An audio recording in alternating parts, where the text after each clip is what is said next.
Good morning, children. Welcome back in your English class, and I hope that you all are fit and fine, feeling happy and healthy. And I also hope that you all are watching video. But children, I want to tell you one important thing, that I'm assuming I have some observations that you all are not watching video, and please, I request you to please watch the video, and whatever I am explaining in the video, whatever I am telling in the video about the chapter, about the poem, about the topic, please watch the video. And after watching the video, please open your book and read that chapter, read that topic from your book also. It will help you. It will clear your doubts. So children, please watch the video, read your book, read your chapter. And I hope that you will get the point. You will get my point. You are getting my point. Okay, children. So as you know that we have started the chapter poem from poetry section, that is The Voice of the Rain, written by Walt Whitman. And in previous lecture we have discussed about the brief life sketch of Walt Whitman, the poet of the poem, that is The Voice of the Rain. And we have also discussed about its summary, its theme, what is the summary and what is the theme. We have already discussed in previous lecture about it. And we have discussed about the Whitman's theme and a brief life sketch of Whitman poems and his life. So we have already discussed all these sections in previous lecture. So children, in today's lecture we are going to discuss about the explanation of the poem, that is The Voice of the Rain. We have discussed about the summary. Now we are going to study the explanation of the paragraphs, whatever of the poem, that is The Voice of the Rain. So in today's lecture, let's start the explanation of the paragraph, that is The Voice of the Rain, written by Walt Whitman. So children, let's start the explanation of the poem. So children, let's start the explanation of the paragraph, The Voice of the Rain poem, written by Walt Whitman. Now the first paragraph is, "And who art thou?" said I to the soft falling shower, "which is strange to tell. Give me an answer, as here translated." "I am the poem of the earth," said the voice of the rain. "Eternal I rise, impalpable, out of the land and the bottomless sea." Now here in this paragraph, the very first line, children, in this paragraph there are two voices of the are in the poem. There are two voices in the poem. Just see, in the very first line, "Who art thou?" It means who are you. Here the poet is asking, "Who art thou?" The poet is asking a question to the rain. That is the first voice of the poem. That is the voice of the poet. That is the voice of the poet who is asking to the rain that who art thou and who are you. This is the voice number one. That is the voice of the poet. And second voice of the poem is the voice of the rain. Here the rain replies, "I am the poem of the earth." This is the voice of the rain, and this is the voice of the poet. So there are two voices in the poem. So here in this poem, in the Everbly, in these lines, the poet asks the soft falling shower. Soft falling shower, it is the rain. Soft falling shower. Rain. How is the rain? Rain is like a soft falling shower. Rain, here the soft falling shower is rain. Here the poet asks the soft falling shower, "Who are you?" Then rain replies, to which the rain replied in a very strange manner, in a strange to state manner. What rain said? The rain said it was the poem of the earth. That I am the poem of the earth, and I rose continuously. And I rose continuously from the land and the bottomless sea. What rain says that? Rain replied to the poet that it was the poem of the earth, and it rose continuously from the land and bottomless ocean in the form of vapors.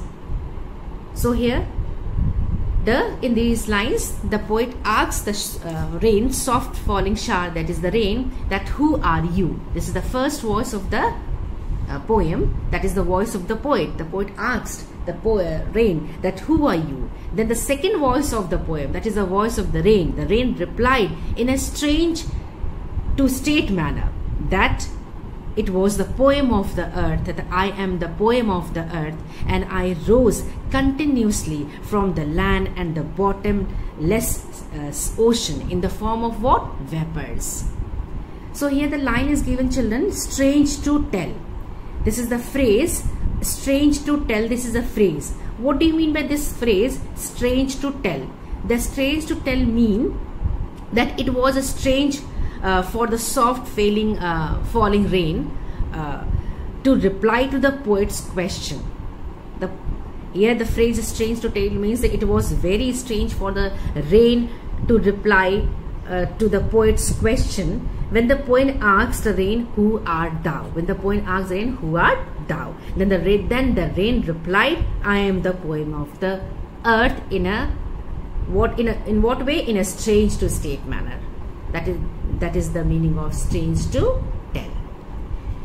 So children, let's move to the another next paragraph. See the next paragraph. Upward to heaven, whence vaguely formed, altogether changed, and yet the same, I descend to lap the drops, atomies, dust layers of the globe, and all that in them without me were seeds only, latent, unborn. Now here, see the meaning of some of the difficult words. Now see, the vaguely means not clear. Here the word vaguely means not clear, and altogether means completely. Altogether means completely. And here descent means comes down, and here the to laugh means, here the see descend to laugh means comes down, and drought, here you already know that dry places, and atomies is small particles, and dust layer is, you can say that dust layer of the globe. Dust layers of the globes, you can see the soil of the earth.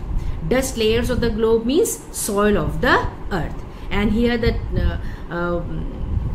unborn is what is not born. Unborn is what is not born. And latent means hidden, buried. Latent means hidden or buried. So these are the meanings of some difficult words given in the paragraph. So what the poet wants to say, here the heaven is a sky. Here the heaven is sky.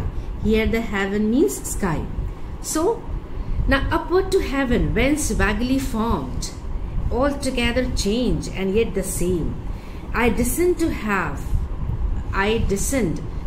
laugh the drought atomies, dust layers of the globe. All that in them without me were seeds only, latent, unborn. Now in this paragraph, what the poet wants to say there? The poet says that rain tells the poet that it rises upward, towards the sky in the form of vapor, where it changes its form and it condenses into water droplets. The rain tells the poet what? that it rises upwards towards the sky. जो वर्षा है, जो बारिश है, वो क्या कहती है उससे कि वो मतलब वो आकाश की ओर जो है वो ऊपर उठती है और जो है वो वाटर वेपर यानी जो है वो भाप में जो है वो बदल जाती है. And then it condenses into water vapour. It changes and where it changes its form, it means that condenses into water droplets. It also says that although its form gets changed, it still remains the same. It also says that although its form gets changed, but it still remains the same. How? The rain comes down to wash the drought and provide water. यानी जो सूखे fields हैं उनको rain जो है वापस आकर उनको जो है वो पानी, उनको बारिश देती है, उनको वर्षा, उनको वहाँ पर पानी प्रोवाइड करती है. That the rain comes down to wash the drought and provide water. It also washes away the dust and small particles from the earth's surface. It also washes the dust and small particles from the earth's surface and gives what? And gives seeds inside the earth grow into a plant because of the water provided by the rain. It gives life to the seeds. It gives life to the seeds. It gives life which is unborn, life to the seeds which is not yet born, which is yet unborn. So what? Water gives life to the seeds. Now in this paragraph, children, the cyclic movement of rain brought out by the poet.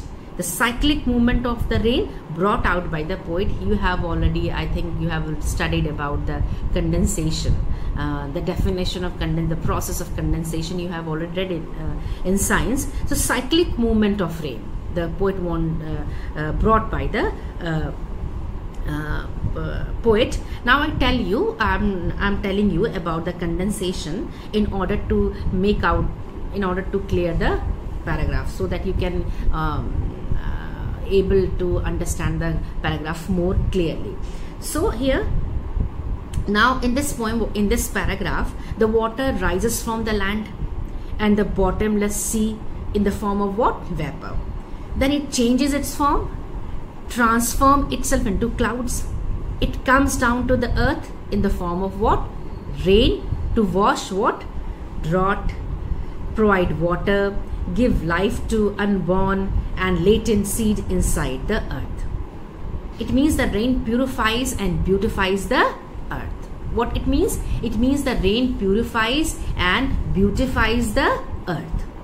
Now in science, children, water is evaporated in the form of water vapor and condenses in the sky to form clouds, and then rains down in the form of water into rivers, streams, ground, ocean, etc.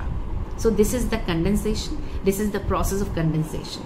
And in this poem, the rain describes its eternal journey itself, that how it evaporated in the form of vapors and how it changes its form and yet it remains the same, and how it comes back down on the earth, and then it falls into the rain droplets, how the vapors changes into rain droplets, and how it fills the earth, and how it purifies and beautifies the earth. So the rain itself describes its eternal journey. So this is the meaning of this paragraph, and this is the meaning of condensation, what I told you, and I think you have read earlier about it. So let's move to the next paragraph, children. See this paragraph, last paragraph, this is your last paragraph. And forever, by day and night, I give back life to my own origin and make pure and beautify it. For song issuing from its birthplace, after fulfillment wandering, reckoned or unreckoned, duly with love returns. Now here the poet, what the poet wants to say that. Now here the poet says that, what poets want to say that, the rain says that day and night it provides life. The rain says that what? The day by day and night it provides life, care, enrichment and water to the place from where it originated. The rain keeps enhancing the beauty and purity to the earth by preparing a life cycle for itself again. Now in this paragraph, children, see these two lines are in the bracket. For song issuing from its birthplace after fulfilled wandering. Now see first see the meaning of some difficult words. Forever is here, everlasting. Okay, children, and then origin is here, the point where something began or rises. Then here, see issuing from, coming out from, issuing from, coming out from. Now see these two lines, for song issuing from its birthplace after fulfillment, wandering, reckoned or unreckoned, duly with love returns. These two lines are in the bracket.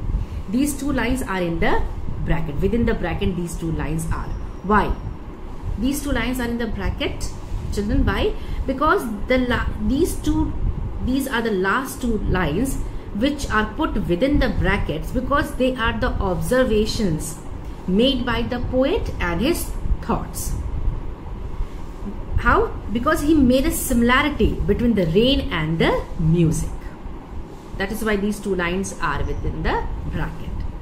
Now how? Now children, in this paragraph, there is a parallel drawn between rain and music.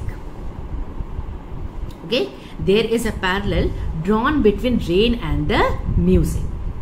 Now the lines, for the song issuing from its birthplace after fulfilled wandering, reckoned or unreckoned.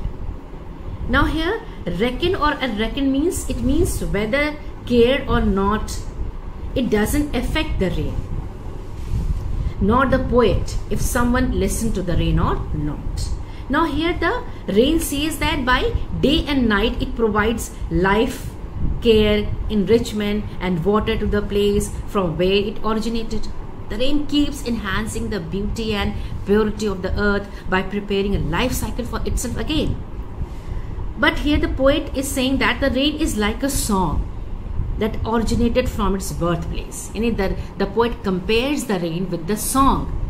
Poet जो है वो वर्षा को एक गाने, एक गीत से जो है वो कंपेयर करता है कि the rain is like a song that originates from its birth place.